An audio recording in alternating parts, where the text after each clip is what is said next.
Good morning.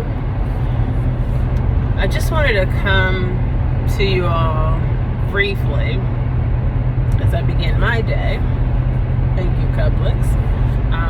And remember, my day was initially, I started with a glass of lukewarm water. Not coffee, water. Water. One more time for the people in the back. Start your day off with a glass of lukewarm water. Before you brush your teeth, before you do anything, intake, do that. Okay, so that's it. Because the time can go so fast. We're already at 40 seconds, honey. 40 seconds. Anywho, in all seriousness, I've been seeing a lot of posts that suggest that society as a whole and a lot of individuals across the country and the globe are having great difficulty with accepting the reality of death. Yes, I'm a scientist, so some of you will be like, well, it's easier for you because this is your disposition. This is how you're inclined to think. Albeit, by training academically, or, it's just my personality type as, someone who pursued STEM, right? You need to understand this, that there is no sort of particularity or a rapture. There is no, we haven't been left behind. I even remember myself kind of playfully making a comment once that I felt that I was left behind, but it had nothing to do with a multiplicity of deaths in any particular period. The point that I'm making here is that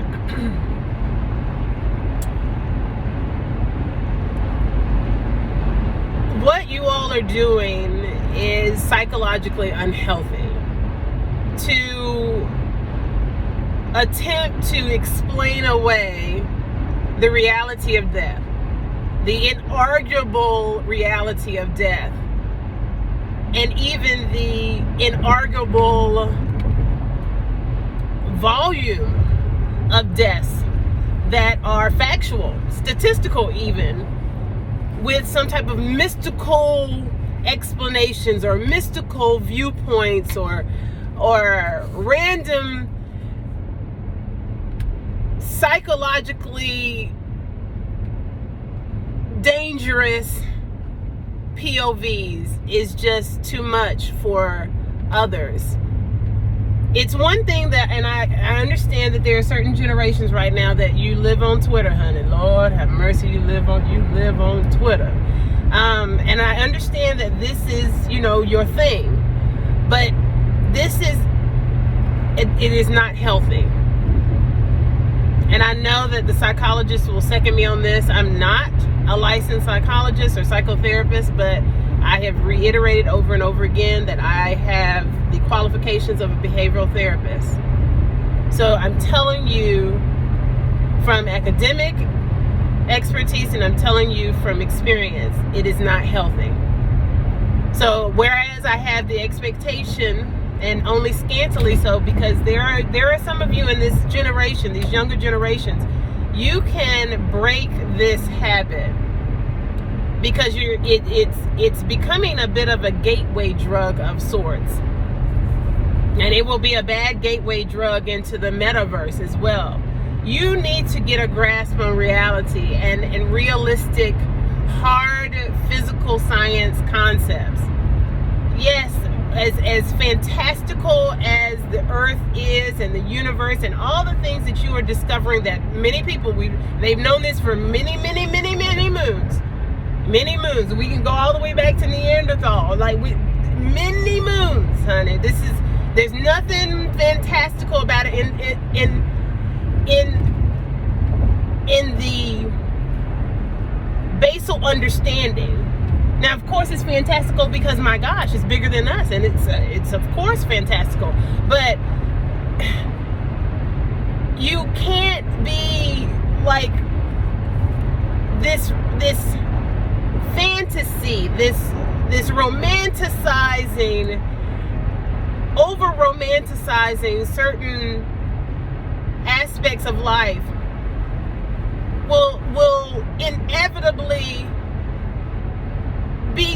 detriment if you don't have the balance of understanding for these same basal facts in life. So you're trying to explain away death as there's some type of rapture going on. No, there's not. There's likely, no, there's not. It's highly unlikely. We can look at the statistics. We know that there are, unfortunately, but it's life, so I shouldn't even have to say unfortunately. I shouldn't have to preface it. People die. We have relationships with people, so we don't want them to die. We even ourselves don't want to die. That's human nature. That's also on the topic of another thing that I want to come to you live about. I think that instead of having our regular resume of the series, the 52-week series on how to implement a more perfect union, I'm going to go over once again, but in greater detail, the inarguable facts related to virology and the pandemic, because people are still not getting it. I've said a million times over, there will be lots of variants. There will be.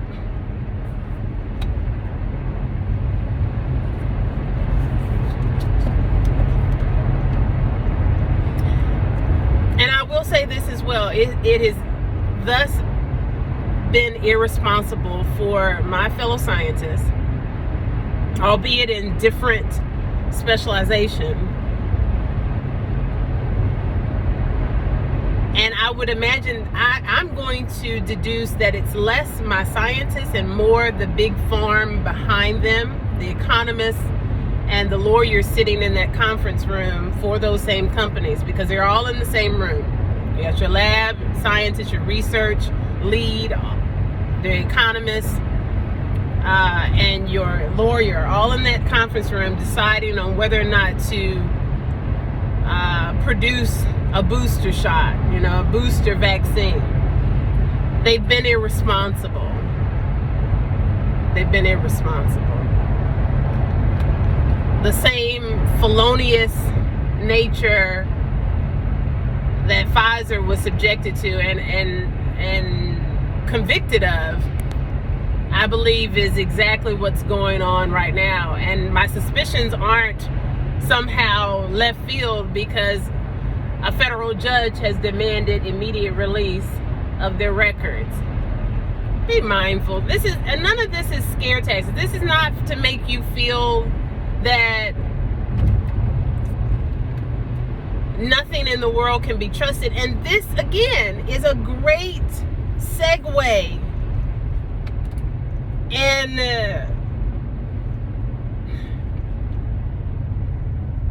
basis for understanding the first topic that I started in on. Death is real. You notice it more right now because we are all plugged in, generally, to the news. We want to know, and that's okay in one regard, because we want to know, we need to keep abreast of what's going on. You do want to keep abreast of the variants, even though there will be lots. You do want to keep abreast of news, of wars, of unrest, civil unrest, legislation, elections. But with news, there will be bad and good. There will always be bad and good news, always. And you need to learn to filter and set up your mental files, as I said earlier in this pandemic, where you can file things away, not in a psychologically unhealthy way where you are being dismissive or not going to accept the facts, where you're going to be in some form of denial or cognitive dissonance or ignorance, right?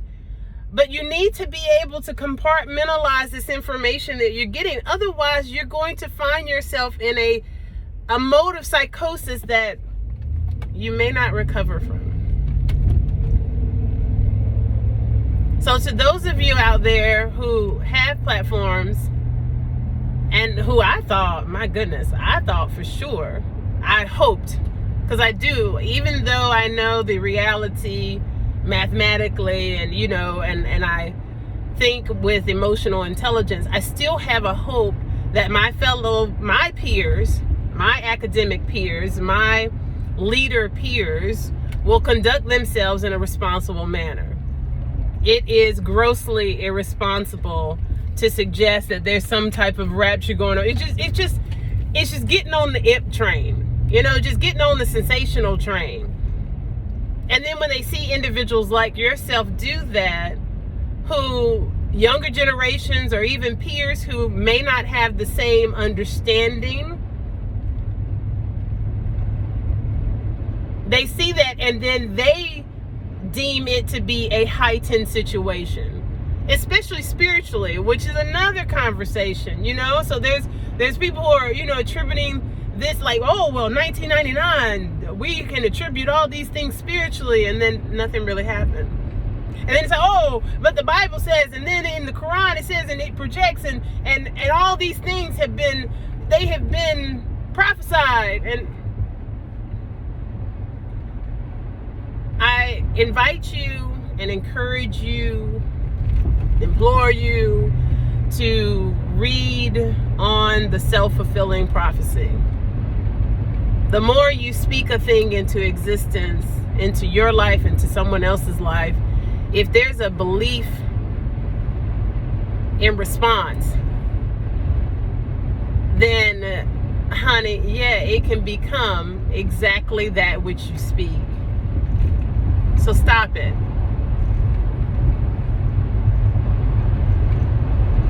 There are even more people passing away than the famous people, because it seems like, of course, there's this incessant, focus on the famous people that are dying. Well, some of them are of age to die naturally. It makes perfect ass sense. It makes perfect ass sense, friends. And then some people, you die young, you die middle age. We don't die in order. I say that even amongst my family. I've tried to lend my emotional intelligence and my learning and my growth process for the better understanding and healthy psychological development and enlightenment. And honey, you got to stop. People will die. Lots of people around the world die every day. I'm not looking at the statistics, but people die every second. So many incremental seconds, There are vast studies on it. So many are born per day. So many die per day. You can look it up, or per second, or per hour. So many people are murdered. So many people are in a car accident. So many people, heart attack. All those things are reality. And trying to explain it away with some type of spiritual or spiritually unfounded explanation is just ridiculous, and it doesn't serve any of us well. Remember, there are some people that are behind that black screen, this black mirror that they call our cell phones and our cameras that connect us via the internet, right? There's some people, like I told you, as we crash throughout the day. Remember the movie that I've referenced before? And they've got so many cracks, and they're gonna stumble across your tweet or your message, and that's gonna be their last straw. That's gonna be it for them. It's gonna be the last crack that they can handle. And suicide might be their reaction.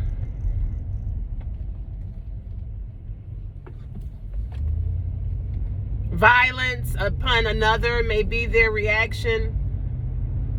And I'm not trying to put all of the onus on individuals who are not handling this situation responsibly and who are just having effectual diarrhea of the mouth. There's no filtration at all, honey. None. We want our leaders to be able to cognitively process information well. And not so much have the filter where you are a coon, but you need to have a self-filter. There is intelligence and responsibility and maturity behind having a good filtration system. And some of you are not displaying that. I know you have the capability for it, but you're not displaying it. So that's all I got for you, because I need to pick up my Chick-fil-A before they close at 10:30. Bye.